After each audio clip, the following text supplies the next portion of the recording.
him. I have Cat, this one, and this one. This is at One Pick Wonders on the Twitter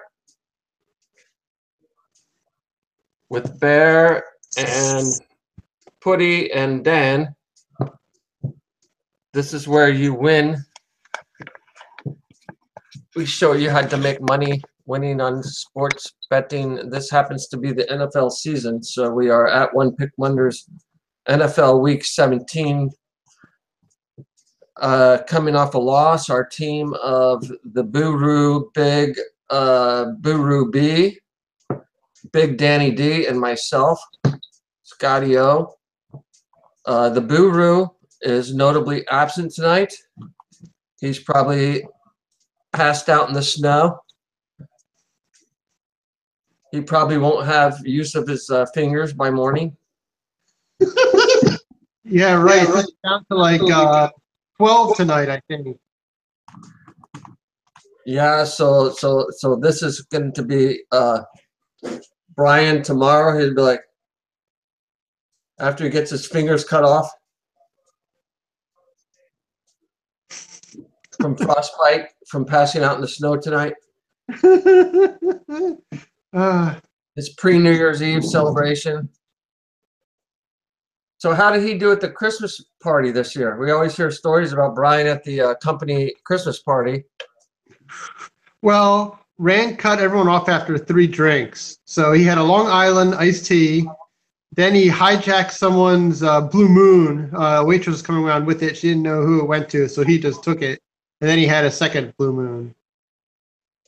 Oh, so it wasn't an open bar for the whole event?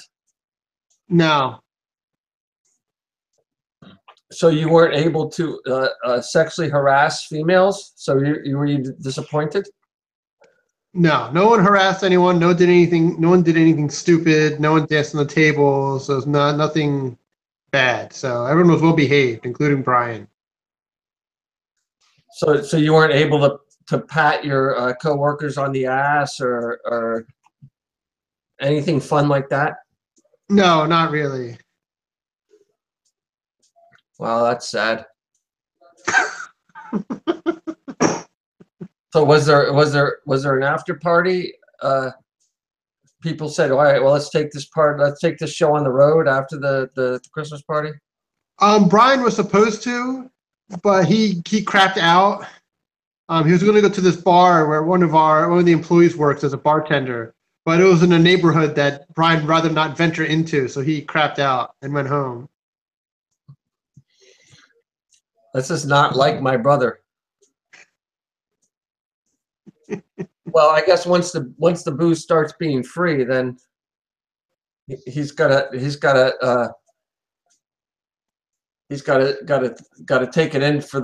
it into the house. What do you call it? Take it back to the dugout or something like that. He was just afraid of the neighborhood. He didn't want to go there. He was going to get robbed and beat up.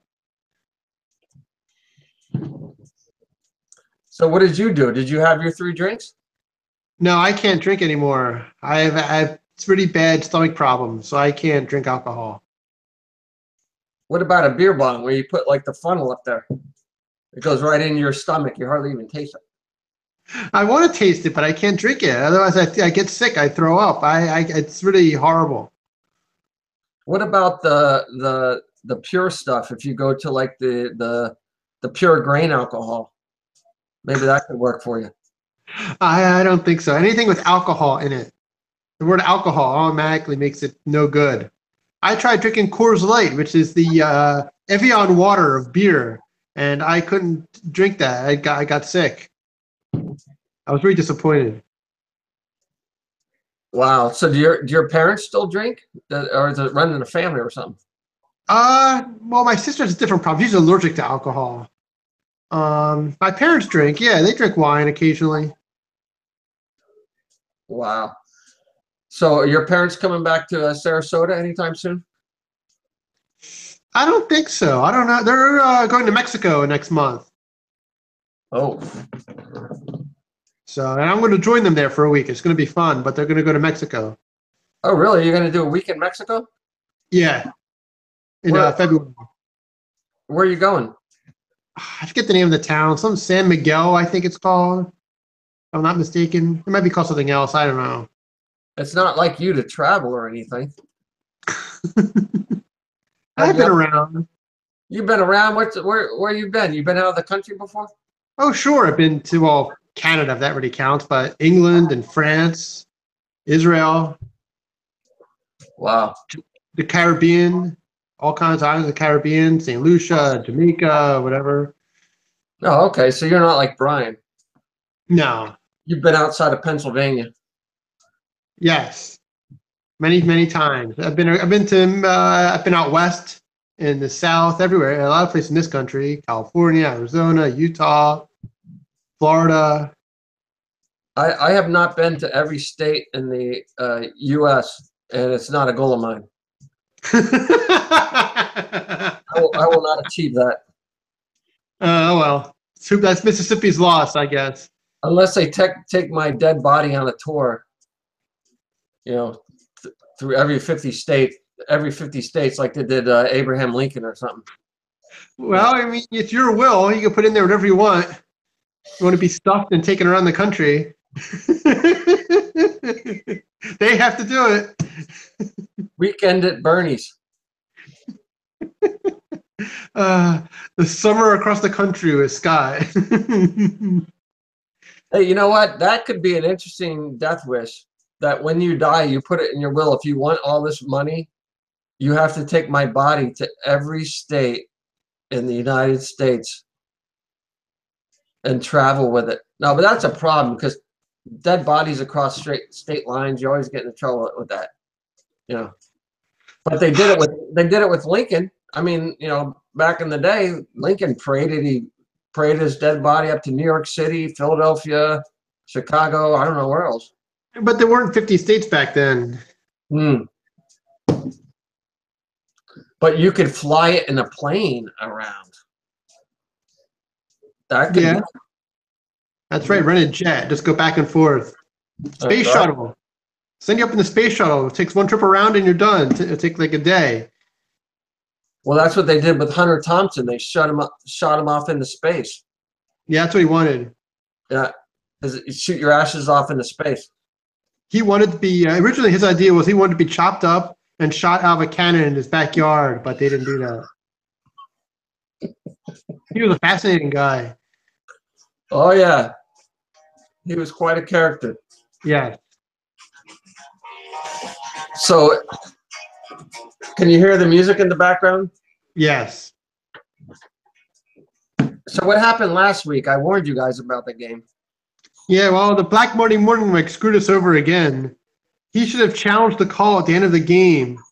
I forget exactly what it was. It was about a catch, I think. I think a guy in Detroit made a catch, and he didn't challenge it, and he should have, and he would have continued their drive. Instead, they punted. And apparently, he's going to get the axe tomorrow. And he had how many challenges left at that He point? had one. You get how many per half? Don't you get like 2 per half or something? You get 2 for the game. Oh, 2 for the game. And if you get both of them right, you get a third. So he had 1 left. Yeah, he had one. So he could have. He could have challenged. And the Yeah. challenge would have been what? That it wasn't a reception or what was That it? it was. I think his guy caught the ball, but the officials ruled it incomplete.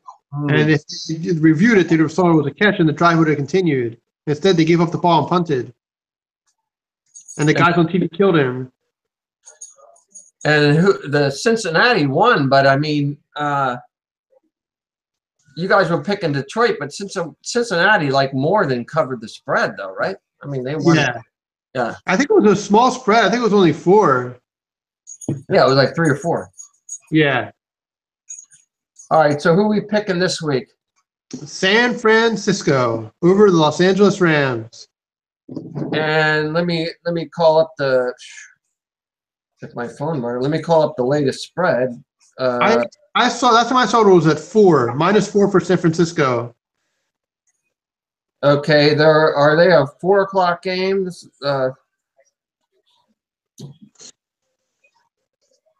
Yeah. Oh no. Yeah, they're a 4:25 or 4:30 game, and San Fran by 4. Yes. So you're calling San Fran by 4? Yeah, because the Rams aren't playing anybody tomorrow. They're resting everybody. Gurley's not going to play. Goff is not going to play. Some other guys aren't going to play because they want everyone to be ready for the playoffs. So they're sitting everybody tomorrow. You're saying Goff isn't going to play? No, nobody's going to play. Goff, Gurley, all the main players for the Rams are going to, as many as they can, are going to sit. Because they don't think they can get the first round bye? Is that why? Well, they can't. They're locked in at 3 or 4, and I guess they don't care if they're 3 or 4. They get a home playoff game anyway. I think I'd better be 3, but whatever. But if they're 4, it doesn't matter. So they figured might as well rest everyone and get them ready for the playoff game at home next week. But what if Vikings lose and then they have the same record as The Vikings beat them. So there's no way they can surpass the Vikings. No, but Carolina, I think Carolina could. If a bunch of stuff happens, they could possibly move up to number 2. If the Vikings lose and if the Saints lose. So Carolina's the only one that can bump up into the first round bye. I think the Saints lost to. I think the Saints would have to win and Minnesota would have to lose, but they might have the same record if that were to happen, and then the Vikings would still get in there. Well, the Rams, the Saints, and the Panthers are all 11-4 records. But the Vikings must be at 12. Vikings are 12-3, but that's what I'm saying. If the Vikings lose, who can bump into that first round bye? The only team would be Carolina, because Carolina beat the Vikings. They don't have the tiebreaker if they have the same record. But Rams lost to the Vikings. Yes. So you're saying that they're going to be sitting Goff, Gurley, as a minimum, Goff and Gurley, right? They're going to sit. Yeah. That's why San Francisco's favored, because otherwise this is a home game for the Rams. If they have everyone playing, right. San Francisco's a big underdog. Yeah, they're no dummies. They know what's up. So what's the quarterback situation in San Fran? Because I thought that Garoppolo from New England went out there, but now I'm seeing this Beathard dude in here. Who the hell is that? So, Beathard isn't playing. It's Garoppolo. He's 4-0 as a starter out there. So he replaced Beathard. Yeah. As a starter. Yeah. They sent Beathard to the bench. Okay, so Garoppolo has started ever since he showed up on scene. No, he sat for a couple weeks, the first couple games. Then he started the last 4, and he's gone 4-0. So there you go. You're picking the Garoppolos against the preseason Rams. Yeah. So what's not to like about this pick? Nothing. I think it's a great pick. Yeah. So bet the kids lunch money, bet the college tuition, steal money out of your grandma's coin jar. Maybe she has some of those old like silver dollars from the 1800s. You could bet. We're even waiting for the greatest court in the world, which is the United States Supreme Court, to make this decision about legalizing sportsbook throughout the entire United States. Thank you to Governor Chris Christie and his help from the Delaware people for bringing this to the attention of the Supreme Court of the United States, that Vegas should not have a monopoly on sports betting throughout the United States. This is going to revitalize Atlantic City, and it's going to allow me to bet basically anywhere within the United States. So this is going to be a good thing. You know, your little riverboat thing over there in Philadelphia, they'll probably put some gambling over there for sportsbook. That's going to be a good thing across the board. Why should Vegas have a monopoly on sports betting across the United States? I thought all states were equal. So why does Vegas have a monopoly on this? But anyway, so that's the good news story that the Supreme Court.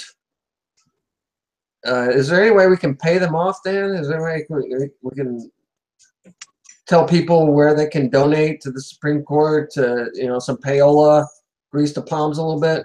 Well, they can go to Washington and find out where these people live, and give them gifts, prizes, cars and money, and wherever they feel like having. If they want a woman or a man, whatever the way they go. They could bring Barney Rubble in there for Fred Flintstone, so that way she votes for it. They could park some Ferraris up on the steps of the state Supreme Court, the U.S. Supreme Court. Park some Ferraris up there with some bows, like the big Christmas bows on the hoods. That's right. Helicopters, whatever they want. Boats. Land some helicopters there. That's right. That's going to go over well. Land some helicopters into the Supreme Court. That's right. Supreme Court. We'll pull some Lamborghinis, some Ferraris up there with some big red bows up on the hoods. This is our gift to you for legalizing sportsbook throughout the United States. It would be like, let's make a deal. You vote for this. This is the big deal you get at the end here. Or you have one of those oversized rocking chairs with Lily Tomlin sitting in it. Like a pacifier in the mouth. You get Monty Hall out there with his microphone. Get Monty Hall out there with a microphone. Let's make a deal. That's right. What do you have in your purse? What do you have in your purse? I'll give you $500 if you have a toothbrush. That's right. And the person sitting there dressed as a banana.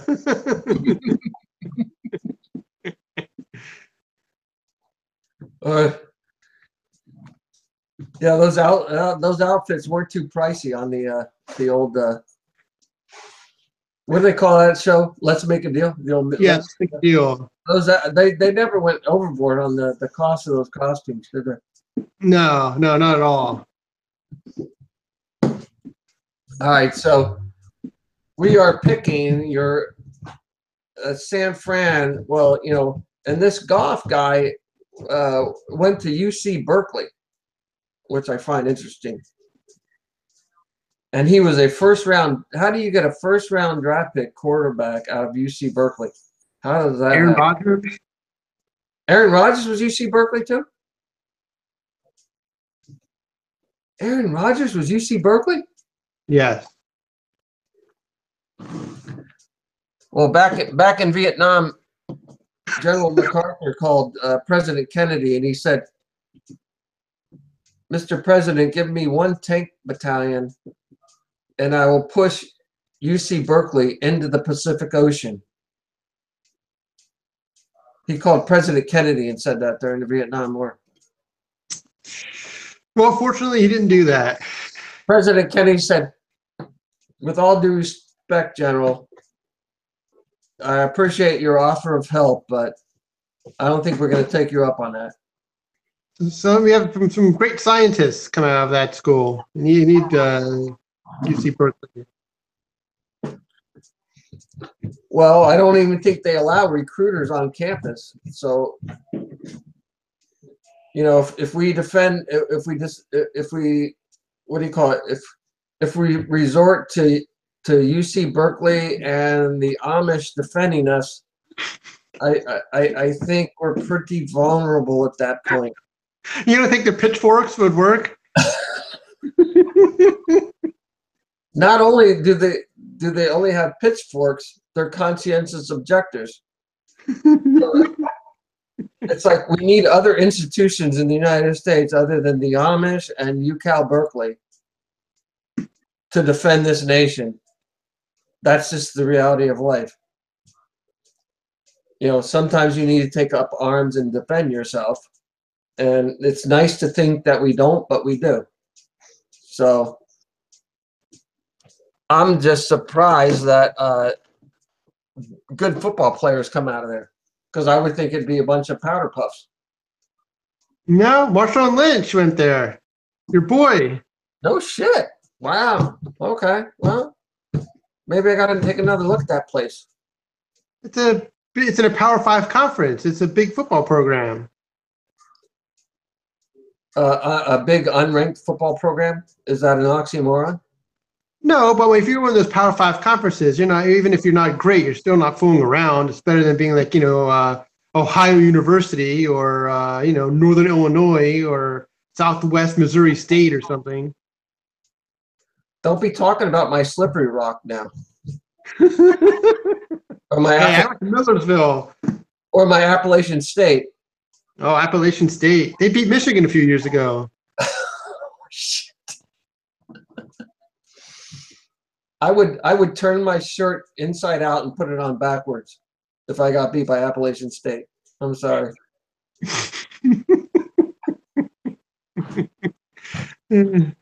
All right, so I guess maybe we won't push UCal Berkeley into the Pacific Ocean just yet, based Okay. on recommendation of General Douglas MacArthur, who, by the way, is my middle name of Douglas, because my grandfather loved MacArthur, but I might have a little bit of bias there. But so anyway, we're gonna pick San Fran. And this is your money bet this week, folks. But did we mock Brian enough in this show? I don't know. I don't think we talked about his tranny, Riley Kelly. I'm sure he's spending the night with them under the bridge, keeping each other warm. Well, and there wasn't enough drinks at the Christmas party for him to embarrass himself.